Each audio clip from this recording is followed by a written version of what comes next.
I am currently getting ready because I'm meeting Mitra soon. We are doing some food content here in Rome, getting ready, about to hit the metro. Let's pick out an outfit. Do you think I should wear gray or gray? I'm loving the gray.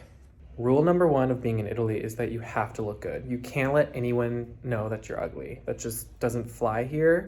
Result.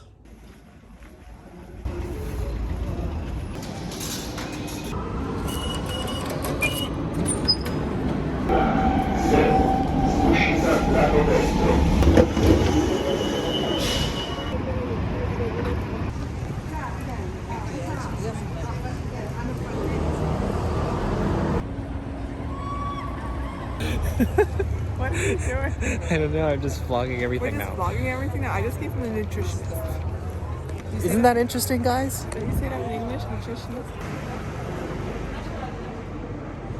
So who are we filming reels for today? We are filming them for Tesoro Gastronomia. It's a restaurant in Melbourne, in Australia, that I'm supposed to do food reels for. Wow, I look so tired. No, you don't. I So, really do. food reels. Did I distract you? We are filming food reels because this Italian restaurant is run by Italians in Melbourne, Australia, and they want to showcase authentic Italian food, and they just so happen to like the Did You Know format. So we have modified the Did You Know specifically for them when we film. And so it's showing people the story and meaning behind Italian foods and drinks. And we've had a hard time finding time for this because we've been all over the place. So we finally have a lunch to dedicate entirely to food reels, which I'm super excited because we are going to It's make. not just at lunch, we're also having all tomorrow as well. True. I mean, but it's honestly a really great gig for me because Mitra can only eat half of the stuff. She's gluten intolerant, which means the rest goes to me. So Mitra and I actually haven't spent much time in Rome together much this year. We've been all over the place, Egypt, Paris, I went to Puerto Rico and Malta, and we're finally just enjoying an afternoon where we can have lunch, make Rome content, because that's how this all started. Did you know what makes a Prosecco a Prosecco?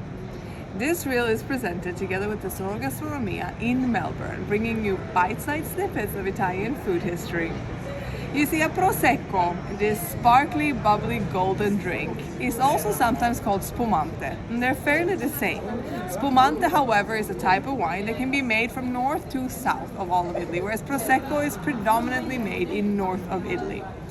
It does not use the same fermentation process as, for example, champagne does. This is done on a larger, faster scale. It has a bit of a fruity flavor to it, and it's very light and extremely easy to drink. When you come to Italy, you can try one over a nice glass of...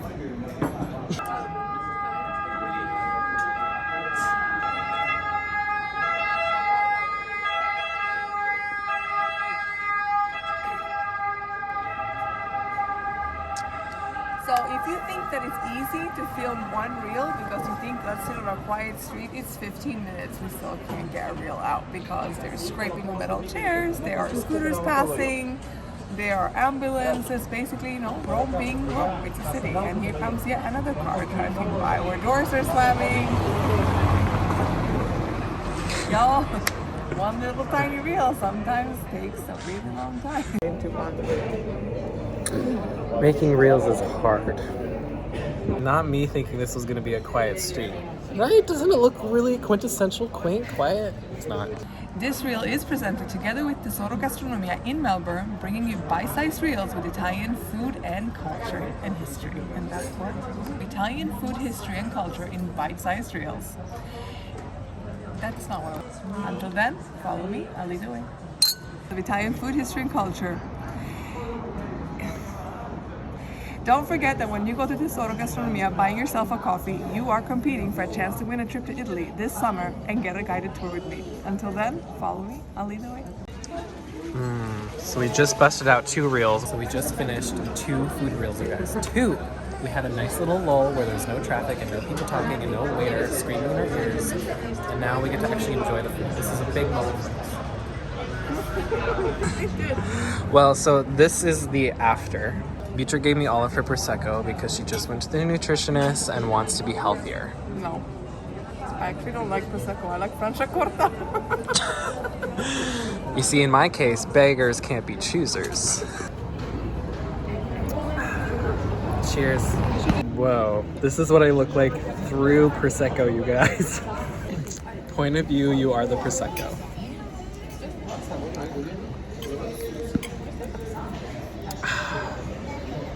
Just trying to video your credit card numbers so I can keep them.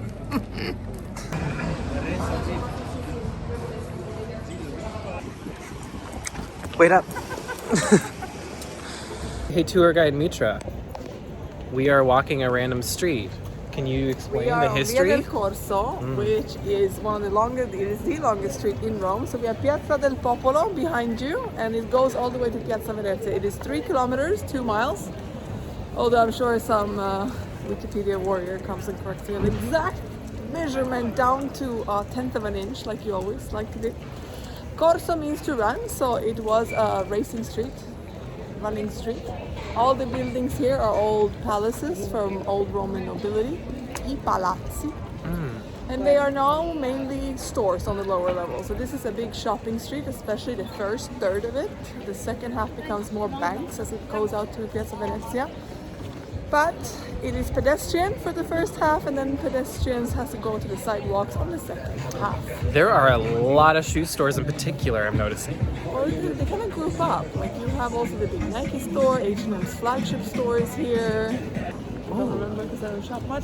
There are hotels down here as well. Daphne and Velma.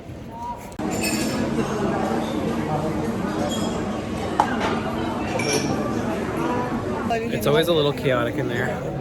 It's one of the most popular lunch spots for the health-conscious, bougie people that live and work around the Spanish Steps, and of course, then the tourists also are back.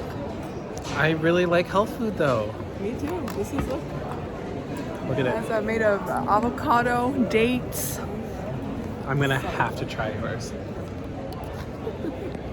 What do you mean no? I don't know why we don't just stand together. All right, so we just turned the corner, and what do we see now? The Spanish Steps. Actually, in Italian, not all the Spanish Steps at all. This is Piazza di Spagna, which is the Spanish square. And then the staircase, in Italian, we refer to as La Scalinata, the staircase. And its original name is La Scalinata della Trinità di Monti. The staircase of the Holy Trinity on the mountain. And if I recall from the video I shot of Mitra talking about the Spanish Steps, there's actually a French church at the top. It's not even Spanish at all, am I right? Mm-hmm. I'm learning. And it's called the Spanish Steps because it's the Spanish embassy at the bottom. Do you see it? Oh, sorry, I'm getting interrupted by a performer. Devi lavorare, chiedere l'elemosina, devi lavorare. Che sono morto a fare Roma, che sono morto a fare. So Mitra, why can't you sit on the Spanish Steps? In most other countries, Yeah. anything else that is 300 plus years old would not be for your sitting convenience. But somehow, because Rome is like all old, then it's seemingly like all bets are just off, which it shouldn't be. Those steps are from the 1700s, and people sit and put their cigarettes out, they spill coffee, they spill their cheap pasta that they brought in plastic containers, and they shouldn't be eating on the street to begin with because they're meat. Many places will let you sit and just eat in the middle of the street in a city. Besides this point, that's neither here nor there. It is a passageway from the upper and lower level. People have to actually be able to move, and if everyone just sits there, people can't get to and from work or school and everything else important. That's why. I think I'm gonna stay out a little bit longer. Okay. So she has to go to a dentist appointment, which means that's our day. That's it. That was it for today. Until tomorrow. Until tomorrow. We have more going on. This has been fun. I'll see you tomorrow. More content? Content. More smoothies? More gluten for me? More gluten for you.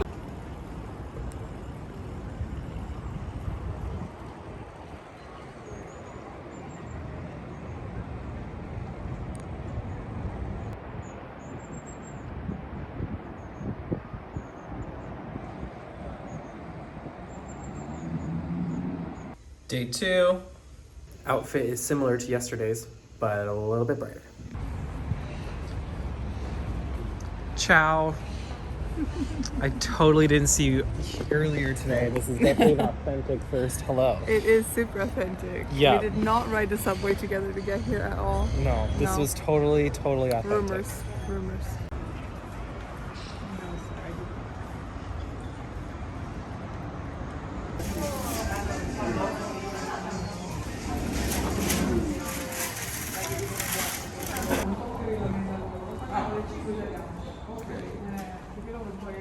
Italiani, però hanno questo ristorante. Sì, che bella seria. Io dico tutti i miei giorni, guarda che sono tramontato, non andate. Grazie. No, ma io non lo posso.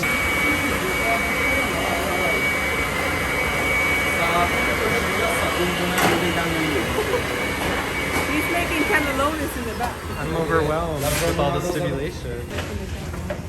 Okay.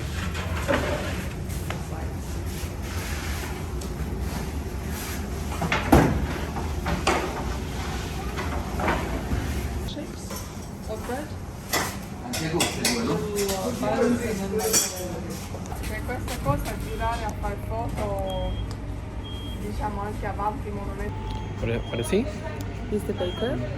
So we are in Rossoli, Antica Forno Rossoli Esquilino, which is the only Rossoli I would recommend to anybody in Rome. It is amazing. And they do their own bakery, they do their own pizzas, they do their own bread, they do their own tavola calda, which is like hot food that you can eat. So good. They have been here for 3 generations up here. And so we are currently backstage in the kitchen seeing how everything is made. And I am basically in gluten intolerance purgatory because everything looks and smells so amazing. Are you getting cross-contamination at all, being in the presence of all this gluten? Luckily for me, I'm not that critical of a celiac. I can be surrounded by visual clouds of flour, but I could not eat anything in here to my great sadness. Well, meanwhile, I am ready to stuff myself with gluten. Sorry.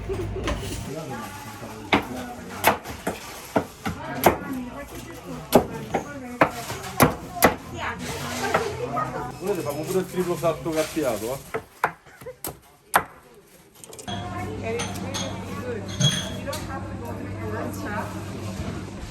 Look at this crazy dessert. Italian Easter bread. It's like sweet bread. So of course, when we wanted to shoot a few food reels outside, there was a manifestation. Of course there was. Of course. Noise levels through the roof.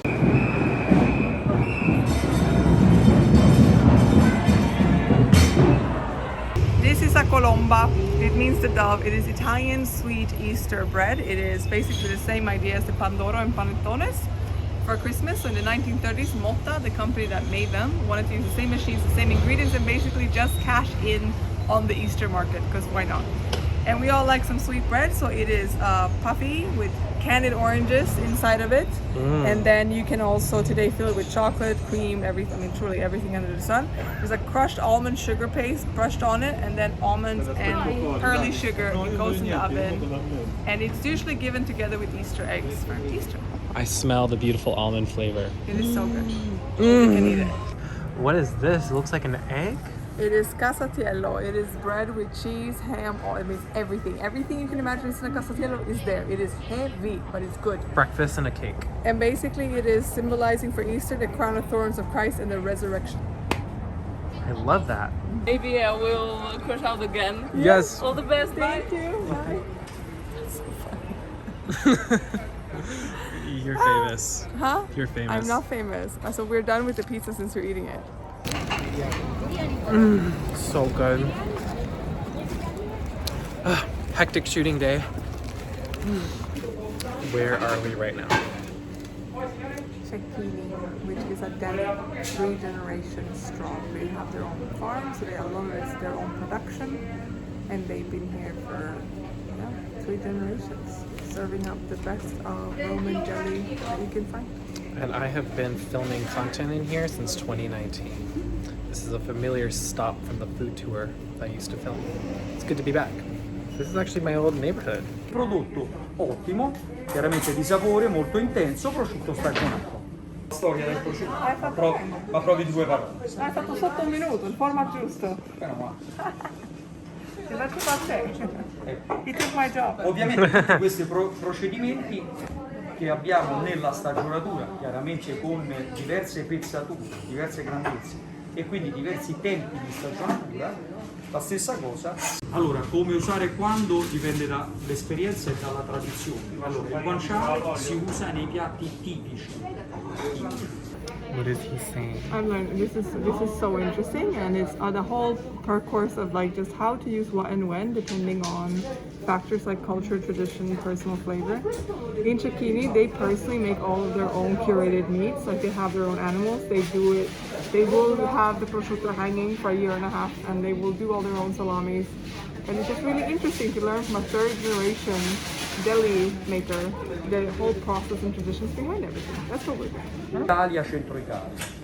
Si mangia come un affettato normale, come il prosciutto crudo, come il prosciutto cotto, quindi negli aperitivi. Diciamo un gusto buono e anche una stagionatura buona.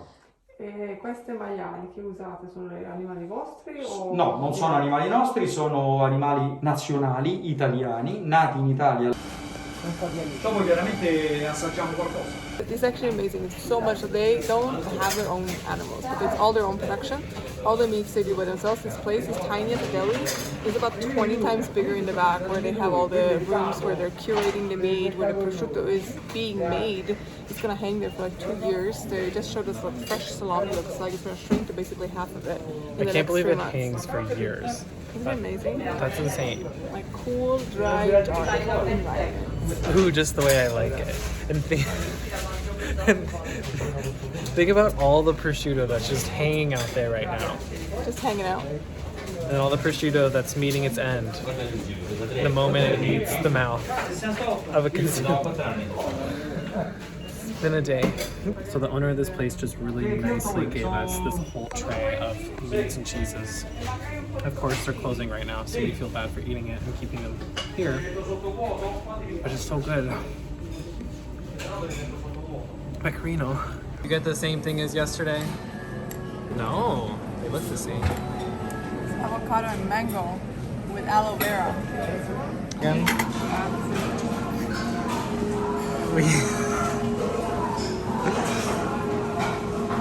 It's a lot of mango. It's just a mango. We're now going to show you what it's like to get a haircut in Rome. How awesome! It's really great. You wash it, you get a massage, a scalp massage.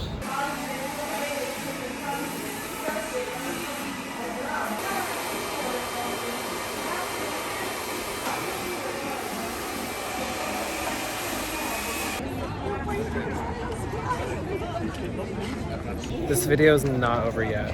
We still have to show you the Spanish Steps at sunset time, golden hour. So beautiful. It's coming. Spring is here. This is the top of the Spanish Steps, the French church at golden hour. Isn't it pretty? Now this is my face at golden hour.